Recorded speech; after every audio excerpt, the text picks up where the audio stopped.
کل رات میرے ایک دوست نے مجھے ویڈیو بھجوائی۔ پہلی ویڈیو میں ایک کمزور نحیف بزرگ دو پولیس اہلکاروں کے سامنے کھڑا تھا اور وہ بار بار پولیس والوں سے الجھ رہا تھا۔ اس کے ساتھ درمیانی عمر کی ایک خاتون تھی، جبکہ سامنے 50-51 سال کا ایک شخص کھڑا تھا اور وہ بار بار پولیس اہلکاروں کو کہہ رہا تھا، آپ اسے گرفتار کیوں نہیں کرتے؟ آپ اس کا سامان کیوں نہیں نکالتے؟ بزرگ پولیس والوں سے تکرار کر رہا ہے اور خاتون کہہ رہی تھی کہ آپ مجھے آرڈر دکھائیں۔ ASI انہیں یقین دلا رہا تھا کہ میرے پاس کورٹ آرڈر ہیں، آپ اب گھر کے اس پورشن میں نہیں رہ سکتے۔ بزرگ پولیس کی بات ماننے کے لیے تیار نہیں تھا۔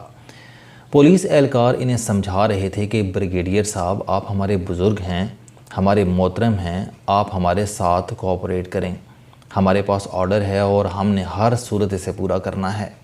یہ تکرار بڑھ جاتی ہے اور آخر میں ASI کانسٹیبل کو کہتا ہے کہ گاڑی منگواؤ اور ان تینوں کو اٹھا کر تھانے لے جاؤ، اور ویڈیو ختم ہو جاتی ہے۔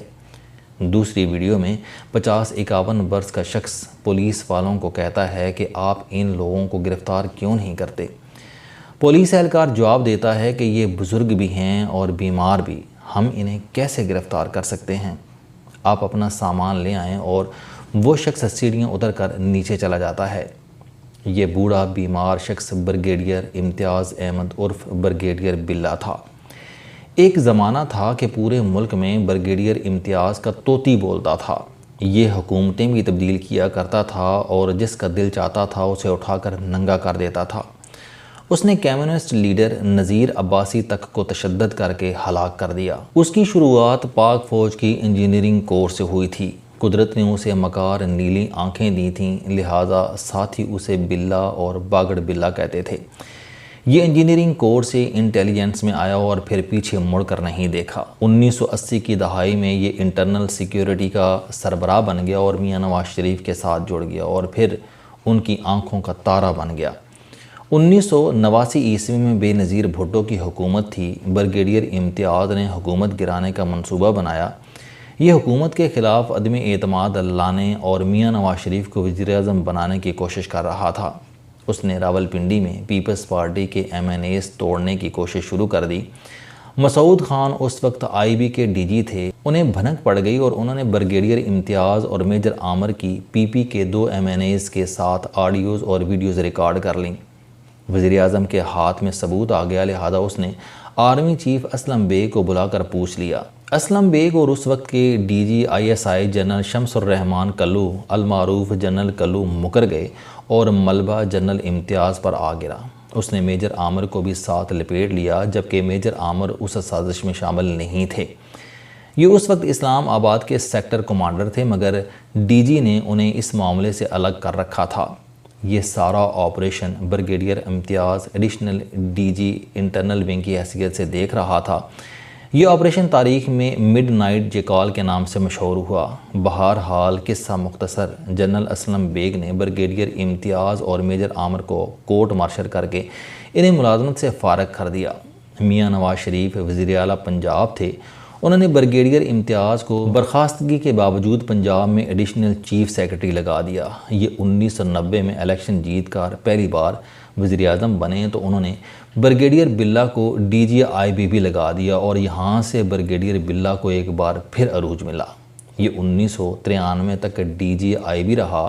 میں ان دنوں تازہ اسلام آباد آیا تھا۔ میں نے اپنی آنکھوں سے اس شخص کا کروفر اور جلال دیکھا۔ بڑے بڑے نامی گرامی وزراء اس کے دفتر کے باہر بیٹھے رہتے تھے۔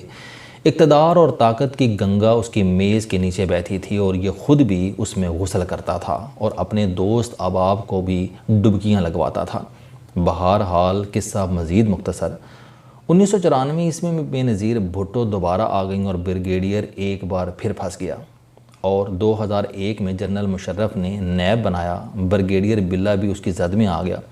اس زمانے میں اسلام آباد میں اس کی 24 پراپرٹیز دریافت ہوئیں۔ زمینیں، زیورات، بینک اکاؤنٹس اور بے نامی جائیدادیں اس کے علاوہ تھیں۔ نیب نے عدالت میں کرپشن ثابت کر دی اور یوں اسے 8 سال قید ہو گئی۔ یہ 2008 میں اڈیالہ جیل سے رہا ہوا اور 2010 میں اسے ایک بار پھر چیئرمین OGDC عدنان خواجہ کے ساتھ گرفتار کر لیا گیا، مگر یہ اس وقت تک کینسر کا مریض بن چکا تھا۔ اس کی حالت بھی ٹھیک نہیں تھی، لہذا عدالت نے اسے رہا کر دیا اور یہ اس کے بعد گوشۂ گمنامی میں چلا گیا۔ میں بھی اسے بھول گیا، لیکن پھر اچانک اتوار کی رات اس کی ویڈیو سامنے آئی اور میں قسمت کے رنگ دیکھ کر دنگ رہ گیا۔ بریگیڈیئر امتیاز کی تازہ ترین کہانی یہ ہے کہ یہ اپنی جس اولاد کے لیے لوٹ کھسوٹ کرتا رہا، اس نے جن بچوں کے لیے کراچی کے کلین اپ آپریشن میں حرام کا مال اکٹھا کیا تھا، وہ اس کے بڑھاپے میں اس کی جان کے دشمن ہو گئے۔ بڑے بیٹے نے چپکے سے اس کی ساری پراپرٹی اونے پونے بیچی اور رقم لے کر باہر بھاگ گیا۔ یہ دوسرے بیٹے کے ساتھ رہنے پر مجبور ہو گیا۔ دوسرا بیٹا پہلے بیٹے سے زیادہ ظالم تھا۔ اس کی زیادتیاں اس کی ماں برداشت نہ کر سکی اور وہ بیچاری انتقال کر گئی۔ امتیاز باللہ بیوی کی وفات کے بعد اکیلا ہو گیا۔ بیٹے نے اسے گھر میں قید کر دیا۔ یہ 1.5 سال گھر میں قید رہا۔ بیٹی کو پتہ چلا تو وہ اپنے بیٹے کے ساتھ باہر سے واپس آئی اور والد کو بھائی کی قید سے نجات دلائی۔ یہ گھر امتیاز باللہ کا تھا، لیکن اس نے اسے بیٹے کے نام کر دیا تھا اور یہ اس کی سب سے بڑی غلطی تھی۔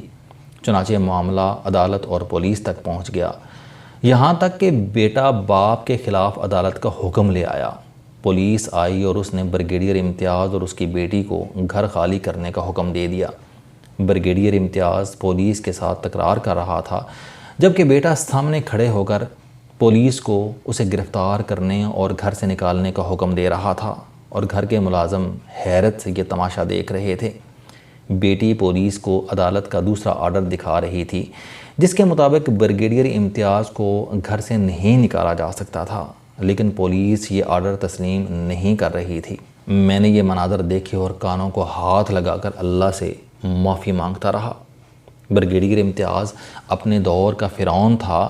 یہ اپنے زمانے میں ہر شریف شخص کو دفتر بلا کر ذلیل کرتا تھا۔ اس نے نہ جانے کتنے گھر اجاڑ دیے، کتنے لوگوں کے گھروں اور جائیدادوں پر قبضہ کر لیا۔ اس کے دور میں کراچی میں آپریشن کلین اپ شروع ہوا تھا۔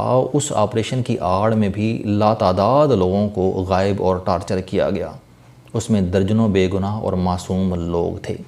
ان کا واحد جرم مہاجر ہونا تھا۔ اس زمانے میں ہر مہاجر کو الطاف حسین کا ساتھی سمجھا جاتا تھا۔ کراچی کے آپریشن کے دوران ٹھیک ٹھاک کرپشن ہوئی۔ بریگیڈیئر امتیاز اور اس کے ساتھیوں نے دونوں ہاتھوں سے جی بھر کر لوٹا، لیکن پھر اس ساری مارا ماری کا کیا نتیجہ نکلا؟ یہ خود 8 سال جیل میں پڑا رہا اور اس کے مال پر اس کے وہ بچے پلتے رہے جنہوں نے جیل کے بعد والد کو اون کرنے سے انکار کر دیا، جنہوں نے اسے 1.5 سال گھر میں قید رکھا اور آخر میں اس کی واحد چھت بھی اس سے چھیننے کی کوشش شروع کر دی۔ یہ جس بیٹے کے لیے ہر جائز اور ناجائز طریقے سے دولت جمع کرتا رہا، وہ آخر میں اسے دھکے دے کر گھر سے نکالنے کے لیے پولیس لے آیا اور پولیس اس شخص کے ساتھ اس کے گھر میں کھڑے ہو کر بدتمیزی کرنے لگی، جس کے ایک اشارے پر آئی جی تبدیل ہو جایا کرتے تھے۔ آخر میں پھر اس سارے کھیل کا کیا فائدہ ہوا؟ اس ساری مارا ماری کا کیا نتیجہ نکلا؟ جیل، ضلالت، بیماری اور اولاد کے ہاتھوں ذلت۔ کسی دانشور نے کیا خوب کہا تھا کہ آپ جو بوتے ہیں آپ کو وہ آخر میں کاٹنا ہی پڑتا ہے۔ میں اسے تھوڑا سا تبدیل کر کے کہتا ہوں کہ ہم انسان جو بوتے ہیں ہمیں اس کا 1000 گنا کاٹنا پڑتا ہے، کیونکہ ہر ایک بیج 10 سٹے پیدا کرتا ہے اور ہر سٹے سے سینکڑوں بیج نکلتے ہیں۔ ہم اگر ایک بیج بو کر ایک بیج کاٹ لیں تو شاید زیادہ تکلیف نہ ہو، مگر برائی اور عبرت کے ہر بیج سے سینکڑوں سٹے اور ہزاروں لاکھوں بیج پیدا ہوتے ہیں، اور یہ بیج اور یہ سٹے انسان کو سکون سے مرنے بھی نہیں دیتے۔ ہم انسانوں کو ہر وقت اللہ سے ڈرنا چاہیے اور ساتھ ہی اس سے یہ دعا کرنی چاہیے کہ یا پروردگار، آپ ہم سے سب کچھ لے لو لیکن ہمیں اولاد اچھی عنایت کر دو، کیونکہ یہی وہ اثاثہ ہے جو آخرت تک انسان کے ساتھ چلتا ہے۔ اگر اولاد نالائق اور ظالم نکل آئے تو پھر انسان روز مرتا ہے اور روز دفن ہوتا ہے، پھر زندگی جہنم سے بدتر ہو جاتی ہے۔ اللہ تعالیٰ بریگیڈیئر امتیاز کا سفر بھی آسان بنائے۔ انسان کے لیے بیٹے کو پولیس کے ساتھ کھڑا دیکھنا آسان کام نہیں ہوتا، اور انسان کو یہ منظر بھی اس وقت دیکھنا پڑے جب بیٹا باپ کو گھر سے باہر نکالنے کے لیے پولیس لے کر آیا ہو۔ اللہ سب کو معاف کرے، سب کو اپنی امان میں رکھے۔ السلام علیکم۔ آپ اسٹوڈنٹ ہیں، کوئی جاب کرتے ہیں، کاروبار کرتے ہیں، یا پھر آپ گھریلو زندگی گزار رہے ہیں، اگر آپ اپنی زندگی کو بدلنا چاہتے ہیں تو اس چینل علم دوستی پر آپ زندگی میں کامیابی کے لیے جاوید چوہی صاحب کے موٹیویشنل، سوشل، سیلف ڈسکوری سے ریلیٹڈ اور صحت سے متعلق بے شمار کالم سن سکتے ہیں۔ میرا دعویٰ ہے کہ یہ چینل آپ کی زندگی بدل دے گا۔ اس چینل کا مقصد اچھی باتیں معاشرے میں پھیلانا ہے اور اچھی بات کو دوسروں تک پہنچانا صدقہ جاریہ ہے۔